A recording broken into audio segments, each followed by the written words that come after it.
Hesong sat at the center of the square. Though his hair and beard were white as snow, his eyes and ears remained sharp and his spirit vigorous. The celestials settled casually on the stone benches as Hesong began to speak on the Tao. The universe is boundless. Life is evergreen. With humility, extend gratitude. The source of life never ceases. Let the heart be moved. The spirit sense follows of its own. No self, yet self. Self, yet no self. To enter the higher realms, first empty the heart of self. Move in accord with one's nature. Let all arise fully and naturally. Seek no vain glory.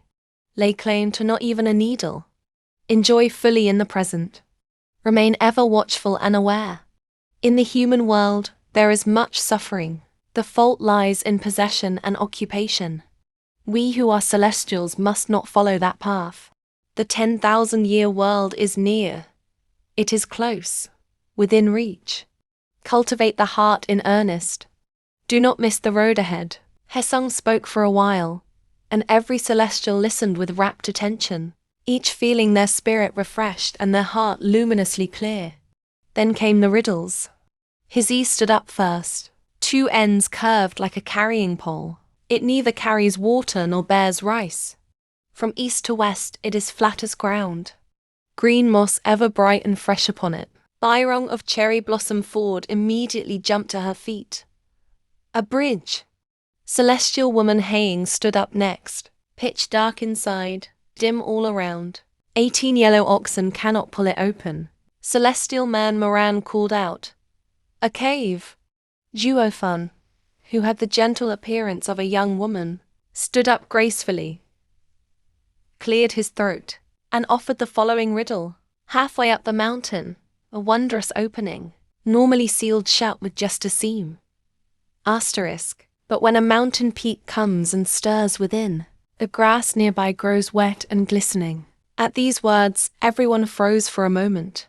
Then the whole gathering erupted in great roaring laughter that rang up to the very skies. The riddle guessing went on for a while, followed by storytelling and hide and seek. Everywhere rang with laughter and merriment, filled with joy and delight. Meanwhile, Maida of Feng's plain followed Zhao Yu to a place of rest. Zhao Yu's room was spacious and bright. Bamboo walls, bamboo door, bamboo ceiling, silk curtains swaying in the breeze. From the back window, the landscape spread out like a painted scroll. Red-crowned cranes dancing, flowers fragrant, birds singing.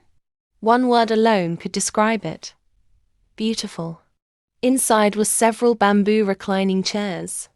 The wide bamboo bed was spread with several layers of mats woven from fragrant milkwork grass, fine as thread, which gave off a heart-refreshing fragrance at all times. To lie upon them was softness and ease itself.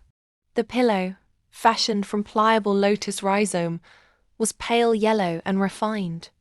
Knowing that Maida could no longer contain what stirred within her, Zhao Yu gave her full, rounded hips a gentle pat, and quietly left. The women of the 1,000-year world, by virtue of their life structure, generally live without sexual activity. Their cycle comes not once a month as in the human world, but once every 3 months. The days just before the cycle arrives are a time of arousal, so sexual life occurs only 3 to 4 times a year. But what flows constantly can only be a murmuring brook. What rarely flows gathers like a reservoir. Let it not flow, fine.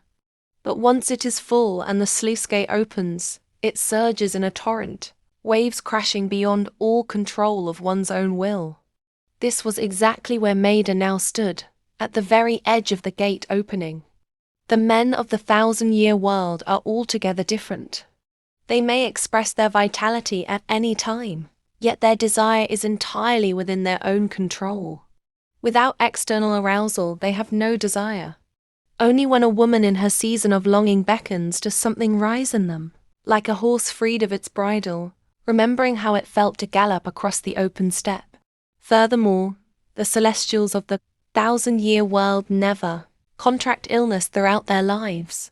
carry no mental suppression or psychological burden, and engage in abundant recreation and physical activity. As a result, the women are each supple as cotton, their vital energy full and flourishing, radiant with vitality and charm. And the men are each physically robust, abundant in essence and vigor, strong and firm, replete in vitality.